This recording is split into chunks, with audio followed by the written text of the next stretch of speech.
Publik dikejutkan dengan mundurnya Airlangga Hartarto sebagai Ketua Umum Partai Golkar. Lengsernya Airlangga memunculkan pertanyaan besar tentang nasib calon kepala daerah, baik yang sudah mendapat ataupun masih menunggu rekomendasi dari Partai Beringin. Di Jawa Timur, calon petahana Gubernur Khofifah Emil dan paslon petahana Wali Kota Surabaya, termasuk yang sudah mengantongi rekomendasi Golkar.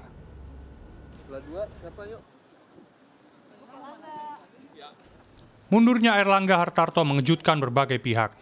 Pasalnya, selain mendadak, Menko Perekonomian kelahiran Surabaya itu mundur mendekati jadwal pendaftaran calon kepala daerah untuk Pilkada serentak 2024. Dilansir Detik.com, Ketua DPD Partai Golkar Jawa Timur, Sarmuji memastikan mundurnya Airlangga tidak akan mengubah rekomendasi bakal calon kepala daerah yang sudah diberikan Golkar kepada para kandidat di Jawa Timur.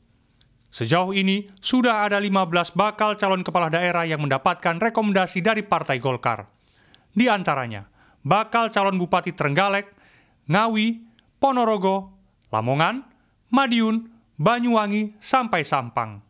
Termasuk di antaranya yang menerima rekomendasi itu adalah Khofifah Indar Parawansa, Emil Dardak, petahana pada pemilihan gubernur dan wakil gubernur Jawa Timur. Selain rekomendasi, Partai Golkar juga memberikan surat tugas bagi sejumlah kandidat. Di antaranya Eri Cahyadi Armuji, petahana di pemilihan wali kota dan wakil wali kota Surabaya. Ketua DPD Partai Golkar Surabaya, Arif Fatoni mengatakan, rekomendasi tetap untuk Eri Armuji. Rekomendasi bagi mereka akan diberikan setelah musyawarah nasional luar biasa atau Munaslup. Nah, bagi daerah-daerah yang belum diberikan rekomendasi, khususnya kayak seperti Surabaya, tetap rekomendasi kepada calon wali kota akan diberikan sebelum masa pendaftaran pemilu kada ditutup tanggal 27 Agustus nanti. Jadi ini tidak akan berpengaruh terhadap pelaksanaan pemilu kada se-Indonesia bagi Partai Golkar. Pengajar ilmu politik Universitas Airlangga Surabaya, Airlangga Pribadi mengatakan, prahara di Partai Beringin tidak akan berdampak banyak pada performa mereka di Pilkada serentak. Pasalnya, perubahan ini sejalan dengan kehendak elit negara.